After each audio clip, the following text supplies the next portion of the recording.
What's the most expensive mistake you've made? I bought an Audi when I was 20 with money I didn't have. My car just blew up. Brand new, 2026. Don't buy a Mercedes-Benz. Currently driving, nothing is working.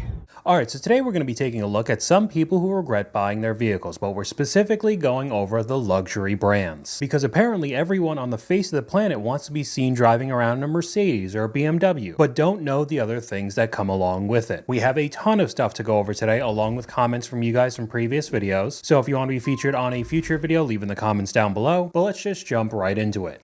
Having a luxury vehicle is nice until you have to do luxury vehicle maintenance. I just picked up my G-Wagon from the dealership and had my 1-year service done, which is like oil change, filters, you know, all of that kind of stuff. $2,100 just for that. And then on top of that, I do drive like a dumb, and I almost loaded up in the back of somebody else's vehicle, and I had to lock it up and I like kind of skid. So I needed like brakes and brake pads because I drive like a dumb. That was an additional $3,200. So now we're up to $5,400 for brakes, brake pads, and basically an oil change. I'm thinking that's probably a little on the high side, am I right? Oh, this is gonna be a long video. We could just go right over to the comment section. Don't buy a $100,000 car, then complain about the maintenance. Exactly. And this goes very well with a comment from you guys. Sick of people complaining about the prices and payments after they signed on the dotted line. The prices are insane, but you signed up for it. And it kind of feels like no matter how many different examples we go over, some people just have to learn the hard way. What's the most expensive mistake you've made? I bought an Audi when I was 20 with money I didn't have, and it was so dumb. Like, I regret it to this very day. On my 18th birthday, my dad bought me a car, right? It was older than me. It was like a 1987 station wagon, and it was built like a German tank, and I was very embarrassed with how it made me look rocking up to things. So as soon as I got a little bit of money, I thought, you know, I'm gonna go to the other end of the spectrum and just buy an Audi, right? This fancy black Audi. So I bought this Audi in a really dodgy area, and I ignored all the advice. Get it checked by a mechanic, suss it out, its history. Nah, just bought it, right? And it cost me a bomb. The week before I bought this car, my dad had offered me his current car, which is a really nice model car for $7,000, and I should have got it then. But my ego was too big, so I bought it, and 4 months later it broke down, the transmission blew in, and it cost me more than I actually bought it for, like to get it fixed. And it just taught me a lesson that nothing will teach you more in life than empty wallets, broken hearts. It was just a silly thing. And like I say all the time on this channel, hopefully that's what these videos teach you, and you'd be able to avoid these mistakes and money pits so many people fall into. But speaking of Audis that are not in good shape, we could transition right over to another clip with a guy getting an Audi from Carvana. POV, you just bought your dream car from Carvana and it almost cost you an extra $16,000. I was so excited to finally have this car and everything looked perfect. And literally the same night I got the car, boom, check engine light turns on. And it wasn't just some small issue either. It actually got bounced around from like 3 different shops in Carvana's network of shops. Turns out it had a really bad timing issue. And the cost to fix everything, $16,000.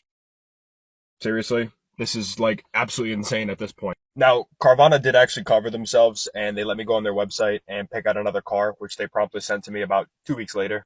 After hearing all this information, would you still buy a car from Carvana? At least in my opinion, I don't think so. This adds into a whole bunch of people talking about just sell to Carvana and CarMax, never buy from them, because there are a bunch of issues like this that happen pretty often. Now, kind of lucky for him, it happened almost immediately after purchasing, but if this happens a couple months or a year down the road, you're just completely screwed. But when we're talking about people who regret buying their luxury vehicle, it's not just the maintenance or the price. Some people just end up not liking the car in general.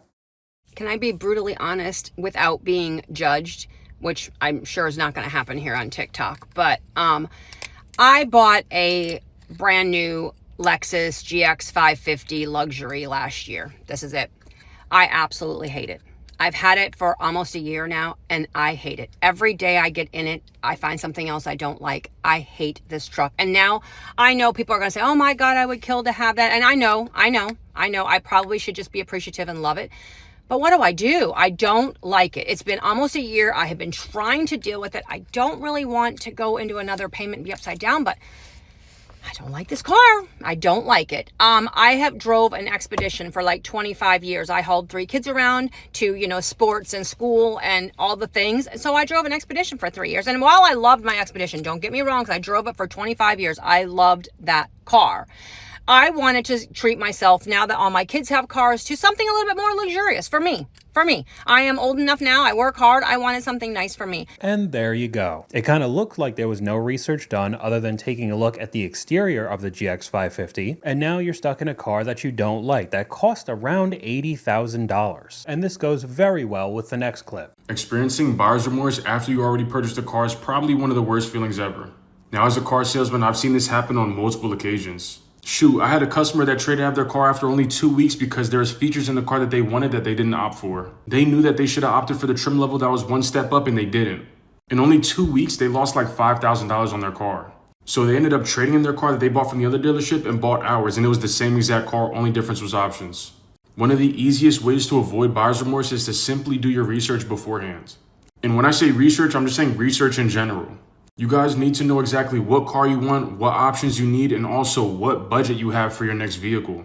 There's even some people who get buyer's remorse after they purchased the perfect vehicle, but the car was simply out of their budget. And as crazy as all this sounds, because you would think it's pretty straightforward, I guess it's just not in today's world. I think a good example to take a look at is the Kia Telluride. It became a very popular SUV during COVID, and now with the brand new model, got a redesign, so it kind of looks like a Range Rover a little bit. Many people, again, just take a look at the exterior and make their decision that way, not doing an ounce of research and realizing Kias have a lot of problems. But now take that price tag, the maintenance cost and repairs from that Kia, and multiply it with these luxury vehicles.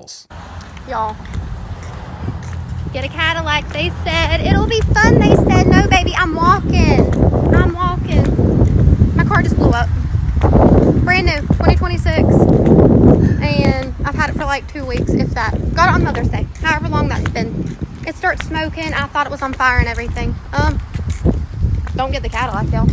And this gets even worse in the comment section, and they're like $136,000. And the creator responds, $190,000 for this one just stopped working 2 weeks after getting it. Wow. There's no way these things would ever be worth $200,000, especially if it dies right after you buy it. Okay, so let me put y'all on real quick. So back during the pandemic, whatever you want to call it, I bought not only one, but 2 high-end luxury cars. I got a BMW and a Range Rover. And looking back, I could really slap out of myself if I'm just being honest. Not because I couldn't afford it then or now, but because I'm no longer trying to keep up with chasing a look. You feel me? I really wasn't thinking long term when I bought these dumb investments. I'm gonna just be honest with you. It's really nothing cute about being stuck with 2 high-end car notes. I promise you that. Especially when it's a depreciating asset. But she hit the nail on the head when she was talking about keeping up with appearances. Many people aren't actually interested in the cars, the SUVs, the trucks. They just want to be seen driving around with the Mercedes logo or the BMW logo on the front and back of the vehicle. And again, no matter how many times you say it's a bad idea, some people just have to learn the hard way and lose a ton of money while doing it. And to add on to this, whether you're talking about the normal economy cars or luxury brands, everything's going to get even more expensive. It's crazy in the next couple years, all these cars will be some subscription BS. You'll need to jailbreak your car just to drive the thing. It's wild. I hate the world we live in right now. So you could be paying $190,000 for that Escalade that we saw earlier. But there's already news articles out there from GM talking about how much they're going to put behind subscriptions. Everything's just getting worse. What brand fan base do you assume has the most regrets? A Maserati. What brand fan base do you assume has the most regrets? Audi, you know what I'm talking about. What brand fan base do you assume has the most regrets? I want to say Maserati, but also they might not have enough brain cells for it. I would say Alfa Romeo for buying the car. We could just move right on over to a comment from you guys. I worked at a dealership that sold Maserati. Whenever someone would trade one in, everything in it was broken. Dash knobs fall off, cup holders snap and break, the trunk latch stop latching and the door handles stick and break. The rear view mirrors fall off and the center console has stuff broken and falling apart. They are just junk. The power seat buttons stop working, etc. I think Alfa Romeo and Maseratis particularly are just getting their customers because of their badging. To be honest, they're just a normal everyday Stellantis vehicle now. Alright, Dad, I know you crunched some data. Tell me the top 5 most expensive vehicles to maintain that we see in here. So the most expensive though, starting with number 5, is Volkswagen. Volkswagen, every one of these vehicles, the average repair order, so meaning every time the vehicle comes in, the average repair order is over $1,000. Number 4 is BMW. And what do these things have in common so far? They have oil leaks. That's those two's biggest issues are oil leaks on those two vehicles. 3, Dodge Ram, or I'm sorry, I always say Dodge Ram. Blow me up in the comments, that's fine. Ram trucks. These things have got motor problems, they leak oil, they have lifter issues. There's just a ton of issues with these vehicles. So they're expensive to fix. Number 2, Land Rover. That's not surprising. Yeah, you watch one of our previous videos, or several of our previous videos. Oh, we have lots of Land Rover videos. Lots of Land Rover videos. And then number 1, the Land Rover sister, is Jaguar. Oh, yeah. And that average repair order is actually over $1,500. So that's not surprising. A lot of money in these things. Again, those two, oil leaks, engine problems, electrical problems, a lot of different stuff, suspension issues, things like that. So. And even the brands that weren't luxury in that top 5 are sister companies to manufacturers like Audi. Dodge is under the Stellantis umbrella, so Maserati, Alfa Romeo. They've all had these problems for such a long time and nothing has been fixed. But let's get into the obligatory Land Rover portion of this video. So I just picked my car up from Range Rover. It was getting its like annual maintenance and then a few other little things that, you know, needed some repairs or be replaced. And I paid a high ticket price for those replacements and repairs. Okay? I went in here thinking it was going to be something small. And I left up out of this joint paying $2,400. So all I'm going to say is, if you're thinking about buying a luxury car or a Range Rover specifically, please understand that there is high ticket priced maintenance associated with these vehicles. Yes, they're beautiful, but yes, they cost a lot. How do people not know this going in from the start? If you're buying a brand new Range Rover right now, they're easily over $100,000. So the maintenance is going to keep up with those types of prices. But many people will buy used models because they depreciate so quickly, again because of the maintenance cost and unreliability, but they just thought they were getting a good deal. This thing's half price. And then each time you go in for some maintenance or repairs, it costs thousands. Going over to the comments, those vehicles are a money pit. For $2,400, they could have just kept the car. And we got a couple comments from you guys here. Luxury cars are made for luxury incomes, not for middle class incomes, which I do agree with, but most of the people who are buying these luxury vehicles are not making that kind of money. Further, if you buy a used luxury car, you must purchase the comprehensive warranty. If the warranty is insanely expensive or not even available, ask yourself why. Which does make a good point there, but we have a reply here. The warranties don't help either. Car manufacturers will find every excuse in the book to void them. And I agree with that as well. We've seen several examples on this channel. When I tell y'all, when I bought my Range Rover 2 years ago,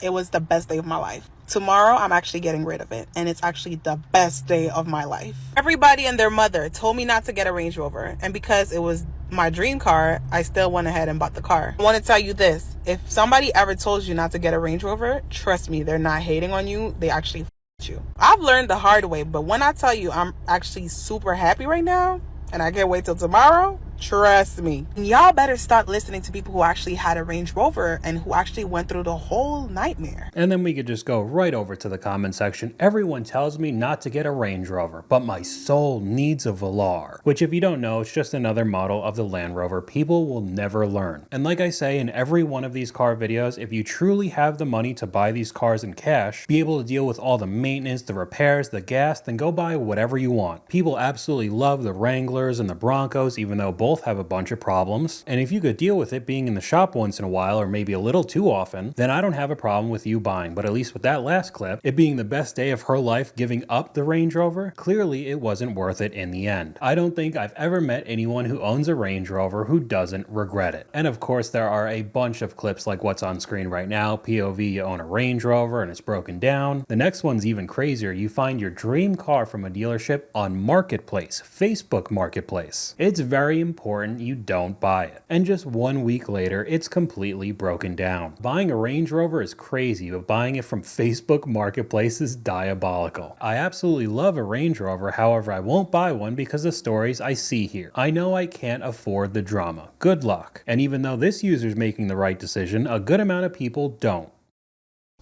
Get a Benz, don't get a Benz. Cause what is this? What is this? Why? Somebody tell me, where do I go to fix this? Where do I go to fix this? I looked into it. I want to say I looked into it a couple months ago because it was not like this. Like, this was not, it was not like this. Like, you can't even pull it back. Like, I don't understand. And then you gotta keep on doing this just to get it back. Like, no. How do I fix this? When I looked into it, it was like $7,000. Who? Having a Benz is just so much maintenance. Like, it's just a car. Like, it's a car like any other car. Exactly, it's just a car. But like I said before, people go crazy for the badge on the front and back. Because maybe you could make the argument decades ago that they were built better. There were better materials on the interior, all of that. But now we're getting to a point where even the $100,000+ cars are basically just filled with plastic like a normal Honda Civic.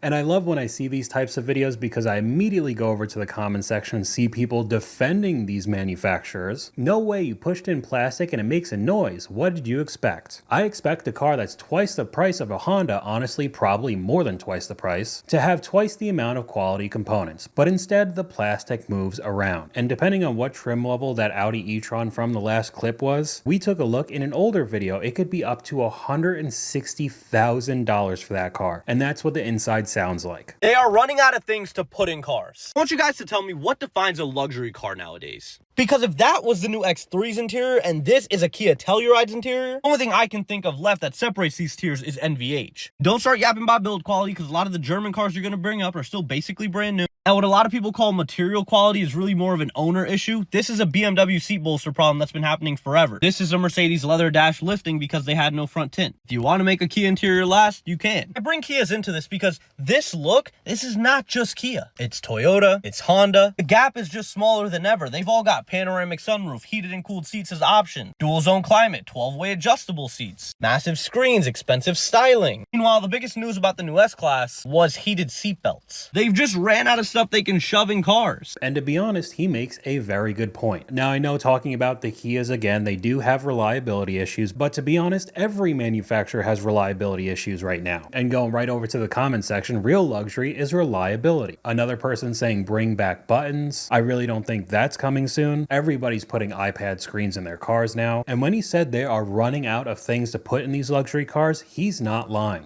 Y'all, watch this door. Ready? If I go like this, and you have to touch anything. Like what? And then if I go close, shut the front door. But you do have to touch something. You have to slide your finger across one of the iPad screens. Is opening a door really that difficult in today's world? It truly does look like they're just running out of things to put in these cars. Going over to the comment section, never parking by a Cadillac again. It does seem like a really easy way to just slam into somebody else's car if you're parked next to them. And somebody else saying what I immediately thought. But you do have to touch something. This feature just doesn't seem to be worth having at all to me. Y'all, I'm right here and I just passed by this BMW and it's only like $6,885. Y'all, I think I'm gonna get this. Cash cars nowadays is better than having a car note, and I like this. But I make enough money on TikTok where I can go on and get this real quick. This is nice. They not open today, but I'm coming back up here if it's not gone. Why do you think this 5 Series is only $7,000? It's almost guaranteed to blow up on you as soon as you drive off the lot. Nothing's more expensive than a cheap luxury car. Never ever buy a used BMW. The creator responds, I had one before. Another person comments saying, you keep saying that you had one before, but it was totaled, therefore you didn't have it long enough to experience the issues. But then the creator responds again, I had it long enough to spend $5,000 on repairs before it got totaled. Thank you. And you want to go do it again. What am I really supposed to say? I just don't understand. I'm never buying a luxury vehicle again in my life. I currently drive a Cadillac XCS V Sport Platinum. And for my year model, it is the most decked out version of this vehicle that you can get. All the bells and whistles. I got TVs in the back. It's a twin turbo, all-wheel drive. The car's on like an air ride or airbag suspension, auto leveling, the headlights, premium. I mean, it has everything. But where I'm going with this is now it's coming due where all the maintenance things are needing to be done. Like literally, I need new tires. I need new brakes, which my brakes are Brembos, so a little upcharge there. I just did an oil change. My oil changes usually be like $120, $130, and most shops only cover up to 5 quarts. So you have to buy the other 2 quarts because it takes 7. My differential fluid needs changed or whatever it is, and so does my trans fluid. And also, like, my radiator needs flushed. Not that I'm having a problem with any of these things. It's just time to do them. I'd be crazy if I did all that at once, but damn, it's like everything all hit at once. And if you don't do these things, this car keeps track of them and the value of your car will plummet. You can literally track it online. Okay, so the first half of the video was telling us how decked out his car was. The TV's in the back, it's a twin turbo, blah, blah, blah. But then the second half is complaining about how much this maintenance is gonna cost. Kind of sounds like to me you can't actually afford the vehicle in the first place. I mean, the amount of examples like this on social media are never ending. If you have ever wanted to know how much it costs to maintain a G-Wagon, I will tell you because I just got back from a dealership. So today I got an oil change and they have an A service or a B service. I did the A. A service is oil change, filter, they check all your fluids and then they just check like if you need brakes and stuff like that. So that came to a total of $364. And they recommend you get your oil changed once a year or every 10,000 miles. And they checked my tires, they didn't even need to be rotated, so it's a good thing I didn't get the B service. They did say that I need new rotors and brakes in like a little bit. Not quite yet, but soon. New rotors and brakes cost, the front brakes and rotors cost $4,959. And then the back rotors and brakes cost $3,284 for a grand total of, labor $479, parts $7,764 for a total of $8,697. You're talking about almost $10,000 after you just spent $360. Imagine hearing that, all for these types of issues to pop up while you're driving. Don't buy a Mercedes-Benz. Currently driving. Nothing is working. I have turned it off, turned it back on, locked it, unlocked it, got back in, and still won't do anything. So I'm driving it. I have no idea how fast I'm going. Yeah, so this is great. 2025 with 16,000 miles on it.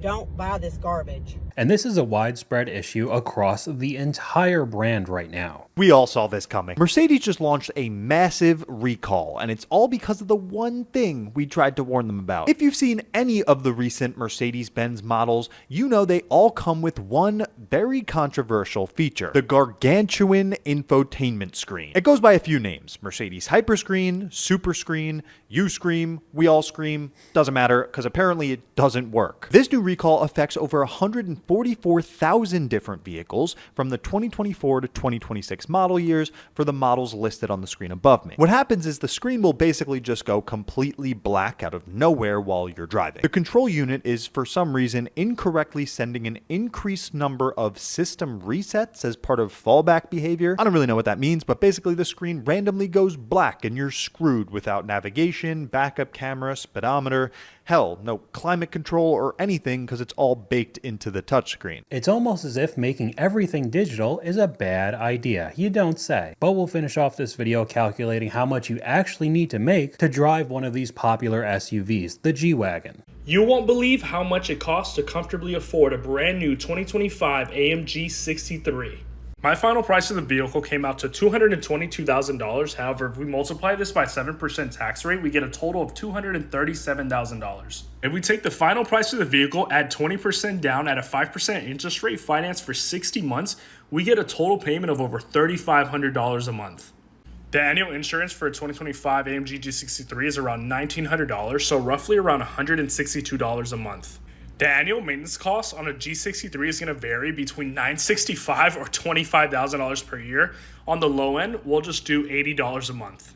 After adding all of this up, we get a total monthly payment of over $3,800. However, if we multiply this by 10% to get our monthly gross income, then multiply this by 12 to get our annual gross income, this shows you that you have to roughly make around $459,000 to be able to afford a 2025 AMG G63 comfortably. And I really think that's kind of on the low end. The insurance is probably more expensive for a $230,000 vehicle, along with the maintenance and repair once again. So when you see these types of SUVs on the street, do you really think these people are actually making $500,000 a year? My guess is that most of them aren't. But that's all I got for you guys today. Let me know what you guys think in the comments below. YouTube thinks you'll like this video popping up on screen right now, but hopefully you guys enjoyed this video. If you did, please leave a like, and I'll talk to you guys later.